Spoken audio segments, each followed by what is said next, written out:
Ici, on voit une magnifique ceinture fléchée. Et André, je pense que ça devait être celle qu'il avait fait lui-même, parce que la ceinture fléchée, pour nous, a été très importante, étant donné que je pense que ça va être le moment que je vais m'arrêter pour parler un peu du fléché. Parce que c'est ça aussi qui va inspirer le passage, un peu plus tard, à Marius Barbeau. Le fléché. Quand je parle, à un moment donné, puis je dis qu'on ne sait pas qu'est-ce qu'on va faire en 67 pour le costume québécois, on pousse plus loin en disant, mais c'est quoi un costume québécois? C'est là où on découvre, parce que c'est Madame Chiriaev qui a joué deux livres écrits par Marius Barbeau sur le fléché. Et c'est là que se fait le déclic. Ah! Et là, ben, c'est dit, il faudrait bien que les danseurs, après, s'ils sont capables de broder une blouse ukrainienne, s'ils sont capables de broder un jupon, il va y en avoir, celles qui veulent, ils vont prendre le fléché. Là, il fallait trouver quelqu'un. On est allé dans la région de Joliette, je ne sais pas où exactement, j'en parle dans mon livre que j'en parle. On a rencontré une dame âgée, celle qui avait été chez Dupuis et Frères. Je ne sais pas si ça vous dit quelque chose, 68. Il y avait une dame qui avait fait passer une annonce, j'avais dû écrire son nom, comme quoi qu'elle voulait donner des cours de fléché. Elle était l'une des rares à savoir flécher encore, puis elle allait faire gratuitement des démonstrations chez Dupuis et Frères, dans le temps de Terre des Hommes. Et donc, on est allé la voir, on a pu faire, là, dans la région de Montréal, il fallait trouver quelqu'un. La première que j'ai contactée, elle n'avait pas le temps. Elle avait trouvé une autre, une dame Dugas, qui a accepté.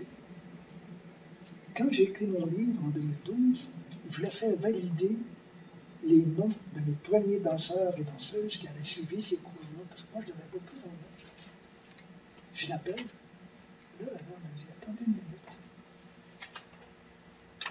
Au bout de quelques minutes, elle me revient. C'était un tel. Vous avez une mémoire phénoménale. Elle dit, pas du tout.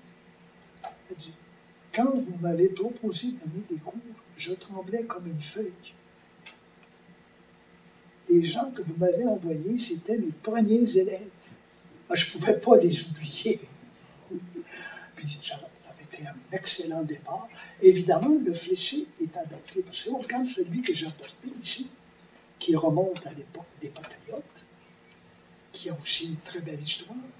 C'est pas la même texture qu'aujourd'hui, et c'est pas la même largeur, la même grandeur. Parce que pour porter avec un costume, il fallait l'adapter quand même. Parce que si on fait la longueur traditionnelle, on ne ferait plus danser. Ça ferait énorme au trou du corps. À un moment donné, il faut s'adapter. Puis on n'est pas les premiers au Québec à s'adapter à des choses. Tous les pays font ça. Il y en a qui vont dans l'autre sens. Par exemple, les Bretons, ils ajoutent au cordeau jusqu'à temps que c'est plus dansable.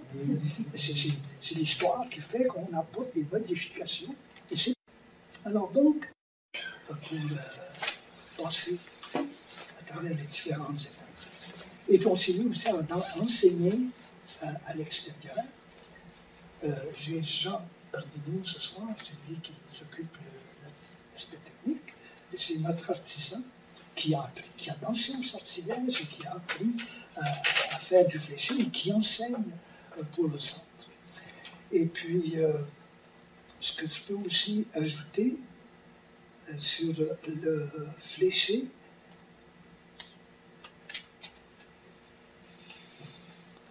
on va revenir. Donc, ça va rester quelque part. Ah oui, c'est ça que je l'ai ajouté. En voyant Jean-Louis, ça me revient.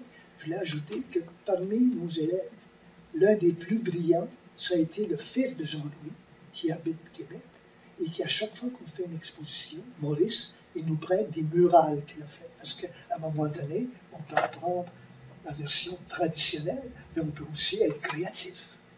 comme à n'importe quel métier d'art, dans n'importe quel savoir-faire.